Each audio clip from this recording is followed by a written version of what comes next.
अभी हम ये दुख भरी दुनिया में मन को खुश कैसे रखें। हमेशा मन को खुश रखने के लिए मन को कुछ ऐसा खिलौना देना चाहिए। मन का खिलौना है सोच।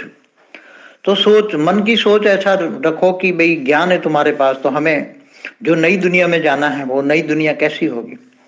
तो जैसे भक्ति मार्ग वाले स्वर्ग को याद करते हैं ना कि ऐसा स्वर्ग में ऐसा सुख होता है, सुख होता है, स्वर्ग में बहुत सुख होता है, स्वर्ग में सुख, स्वर्ग के सुख को याद करके खुश होते हैं। इसलिए अच्छे कर्म भी करते हैं, उनके कर्म भी अच्छे हो जाते हैं, अच्छे आत्मा बन जाते हैं, अच्छे मनुष्य बन जाते हैं, अच्छे भक्ति करते हैं।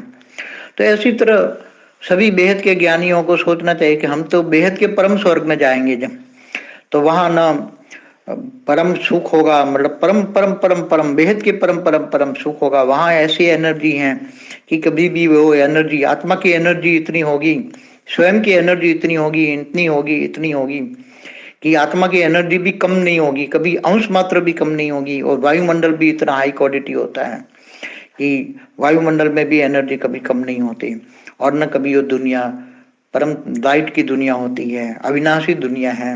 वहां अविनाशी दुनिया होती है तो अविनाशी सुख होते हैं, जो विनाशकारी दुनिया में सुख नहीं मिलता। जो ये स्वर्ग का सुख तो उसके सामने कुछ भी नहीं है, वो बेहद का परम परम परम सुख होता है।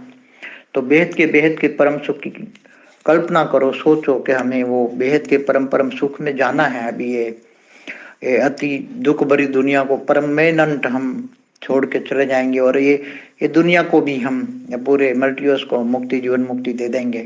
तो मल्टीवर्स को भी 10 कला का परम लाइट का अच्छा बना के जाएंगे, जो ये अविनाशी रहेगा। उसको भी हम, जो बाकी रहेगी आत्मा, 90% आत्मा मुक्ति हो जाएगी, 10% जीवन मुक्ति में जाएंगे, वो भी हाई क्वालिटी होंगी, क्योंकि वायुमंडल 10 कला का रखेंगे। तो आत्मा के अंदर नेचुरल 80 90 100 कला तो होगी, आत्मा के अंदर 90 100 कला की पावर होगी। ऐसी आत्मा ही हम रखेंगे, बचेंगे। और वायुमंडल में 10% परम लाइट का परम लाइट का वायुमंडल होता है, बहुत स्ट्रॉन्ग होता है। तो ऐसी दुनिया हम बनाएंगे, बदलेंगे, नई दुनिया ऐसी बनाएंगे। और बेहद के बच्चे तो बेहद की कला के परम धाम में जाएंगे, 108 तो बेहद की कला के परम धाम के मालिक बनेंगे। तो आप सोचो तुम्हें क्या प्राप्त होने वाला है। हमेशा सोचो 108 वाला हो, चाहे 1008 वाला हो, चाहे 16,000 वाला हो, चाहे 9 लाख वाला हो। तो सभी सोचो तुम्हें क्या मिलने वाला है, तुम्हें क्या प्राप्त होने वाला है, तुम्हें कौन मिला था, तुमने किसको मिला था। क्योंकि वाणियों में जो कहा है ना कि साकार बाप को मिलना ऊंचे से ऊंचे भाग्य की निशानी है। तो साकार बाप के जो दिल में रह गए, साकार बाप को जो मिले, जिन्होंने साकार बाप को दिल तख्त नशीन बन गए, साकार बाप के जो दिल दिल के अंदर समा गए, वो कितने बेहद के भाग्यशाली होंगे, वो बेहद के भाग्यशाली होंगे। तो अब तो वो भाग्य तो प्राप्त नहीं होगा, क्योंकि समय अब मिलने का नहीं है। अभी सभी बच्चों को व्यक्त में अव्यक्त स्वरूप धारण करने का है। मगर ये दुख भरी दुनिया में तुम ये सोचो तो तुम्हारे ओरा में इतनी परम लाइट आ जाएगी, तुम रोग शोक से भी परे हो जाओगे। न रोग होगा, न शोक होगा, तुम्हारे ओरा में परम तत्व आएंगे। तो तुम भी, तुम्हारे ओरा में परम तत्व आएंगे तो जो भूत प्रेत भी तुम्हें पावर लेंगे तो वो भी मुक्त हो जाएंगे। तो मुक्ति, जीवन मुक्ति देने का कार्य बेहद के बच्चों का है। तो अति सूक्ष्म में ही सोचते शुरू हो जाएगा। तो सोच बदलो, सोच बेहद की सोच रखो, बेहद के विश्व में जाना है। बेहद की दुनिया इतनी परम सुखदायी है और अविनाशी है, अविनाशी परम सुख मिलेगा। अविनाशी प्राप्ति की है तुम लोगों ने। तुमने क्या प्राप्ति की है? अविनाशी प्राप्ति की है, जिसका कभी भी विनाश नहीं होगा।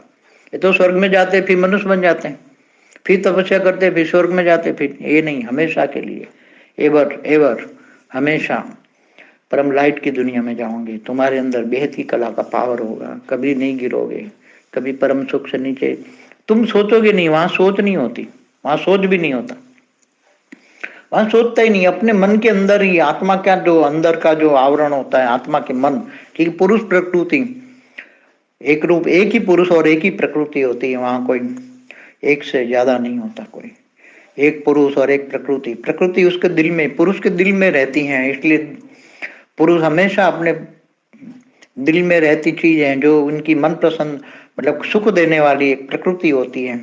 परम पुरुष और परम प्रकृति दोनों एक रूप हो जाते हैं तो प्रकृति पुरुष के दिल में समा जाती है।